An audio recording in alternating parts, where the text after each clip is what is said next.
Shalom, jumpa lagi dengan Channel Legion of Jesus, memberitakan kabar baik bagi semua orang. Kali ini kita akan membahas yang disalib adalah Yudas Iskariot yang diserupakan dengan Yesus.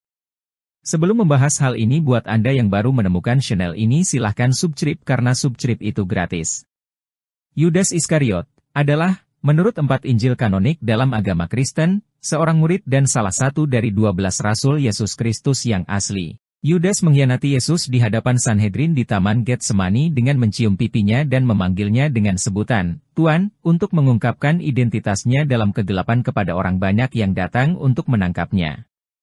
Yudas Iskariot adalah satu dari 3 murid yang dikenal di kalangan orang Kristen maupun orang Islam. Di kalangan orang Kristen, nama Yudas Iskariot sudah tidak asing lagi.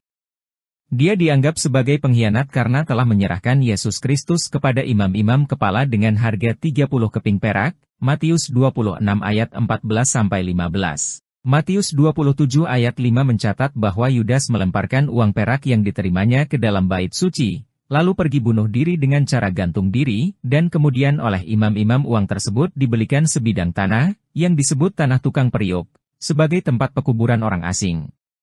Dalam Kisah Para Rasul 1 ayat 18 kemudian diceritakan bahwa Yudas Iskariot telah membeli sebidang tanah sebelum ia akhirnya jatuh tertelungkup, dan perutnya terbelah sehingga semua isi perutnya tertumpah keluar. Tanah tersebut pada akhirnya dinamai Tanah Darah, atau Hakaldama. Dalam suatu pemilihan yang diadakan oleh para murid, posisi Yudas akhirnya digantikan oleh Matias setelah ke-11 murid membuang undi untuk menentukan siapa orang ke-12 yang akan menggantikannya. Kisah Para Rasul 1 ayat 26. Menurut tradisi Islam, Nabi Isa atau Yesus tidak dibunuh atau disalib. Al-Quran menerangkan dalam surat An-Nisa 157 bahwa Isa tidaklah dibunuh maupun disalib oleh orang-orang kafir. Adapun yang mereka salib adalah orang yang bentuk dan rupanya diserupakan oleh Allah seperti Isa, yaitu Yudas Iskariot. Dari pemaparan ini kita akan melihat peran Yudas Iskariot, di mana ada sebagian orang mengatakan bahwa Yudas Iskariot berjasa dalam terjadinya karya penyelamatan Tuhan Yesus. Menurut mereka, tanpa Yudas tak ada karya penyelamatan, sehingga dengan demikian, Yudas tidak berdosa. Mari kita lihat pertanyaan pertama yang mengatakan bahwa Yudas Iskariot berjasa dalam terjadinya karya penyelamatan Tuhan, dan tanpa dia tidak ada keselamatan, bahkan lebih lanjut menegaskan bahwa Yudas tidak berdosa. Untuk mengatakan bahwa Yudas Iskariot berjasa dalam terjadinya penyelamatan Tuhan, hampir sama saja dengan mengatakan bahwa setan yang membuat Adam dan Hawa berdosa juga berjasa. Karena dengan itu Yesus turun ke dunia dan menunjukkan kepada umat manusia tentang kasih Allah yang tak terbatas. Tentu saja kita tidak bisa berkata bahwa tanpa Yudas tidak ada keselamatan, karena Tuhan juga dapat menggunakan cara yang lain. Dalam artian, tanpa pengkhianatan Yudas, orang Farisi juga tetap dapat menangkap Yesus dan berusaha untuk membunuhnya, seperti yang diceritakan dalam beberapa kejadian di Injil, Yohanes 5 ayat 18, Yohanes 7 ayat 1.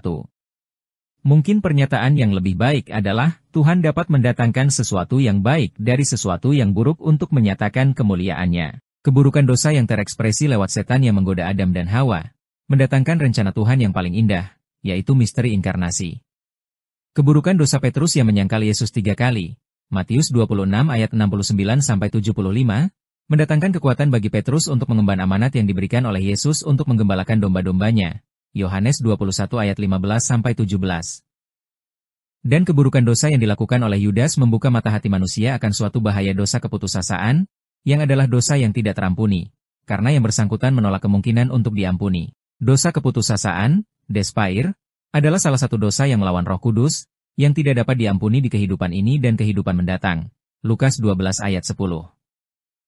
Dosa pengkhianatan Yudas tidaklah sebesar dosanya untuk mengakhiri hidupnya.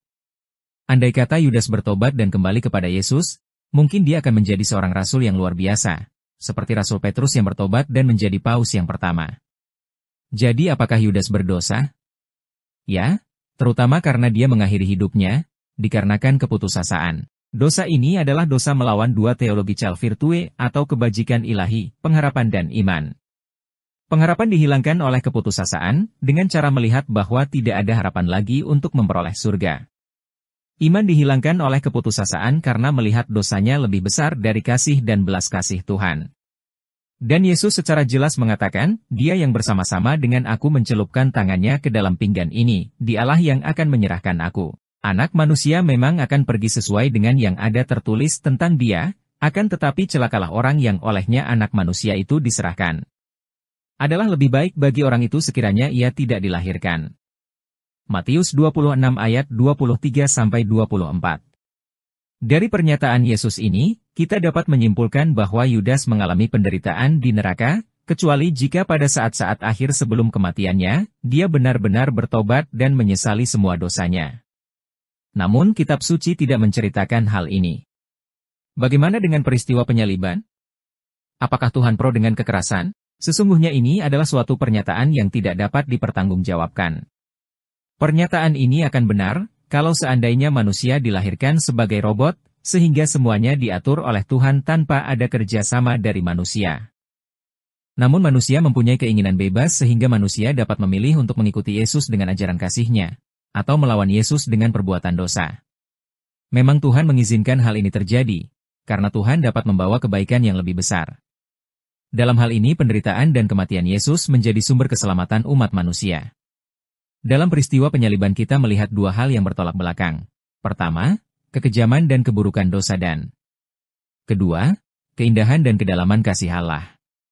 Kekejaman dosa dapat terlihat dari penderitaan Kristus. Dan kedalaman kasih Allah dibuktikan dengan kematiannya di kayu salib.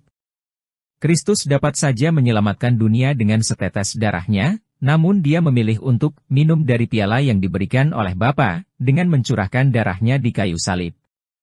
Penderitaannya yang begitu besar untuk membayar dosa-dosa kita, seharusnya semakin memacu kita untuk hidup kudus. Di kayu salib Kristus seolah-olah berkata kepada kita masing-masing, "Ini adalah tanda kasih-Ku kepadamu. Apakah tanda kasih-Mu kepadaku?"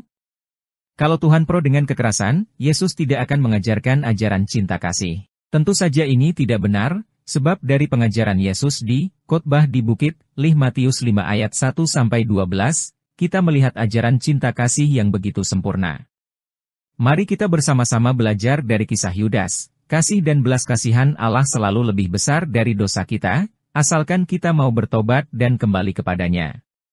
Mari kita berbangga dengan salib Kristus, karena kita melihat Allah yang begitu mengasihi setiap kita, sehingga kita juga terus berusaha berjuang untuk hidup kudus, menjalankan semua perintah yang diajarkan oleh Tuhan Yesus. Jadi saudaraku, tanpa membuka Alkitab pun Yesus sudah pasti disalib karena dia sudah dinubuatkan sejak dalam perjanjian lama dan Yesus bukanlah Tuhan yang pengecut yang tidak berani mati bagi kita, dia adalah Tuhan yang berani berkorban dengan mati di kayu salib untuk menebus dosa manusia. Jika kita mengerti arti dari salib itu sendiri, kita pasti tahu siapa yang disalib itu. Demikian penjelasan ini, semoga bermanfaat bagi Anda. Buat yang merasa terberkati oleh channel ini, silahkan subscribe, like and share. Tuhan Yesus memberkati kita semua. Demi nama Bapa dan Putra dan Roh Kudus. Amin.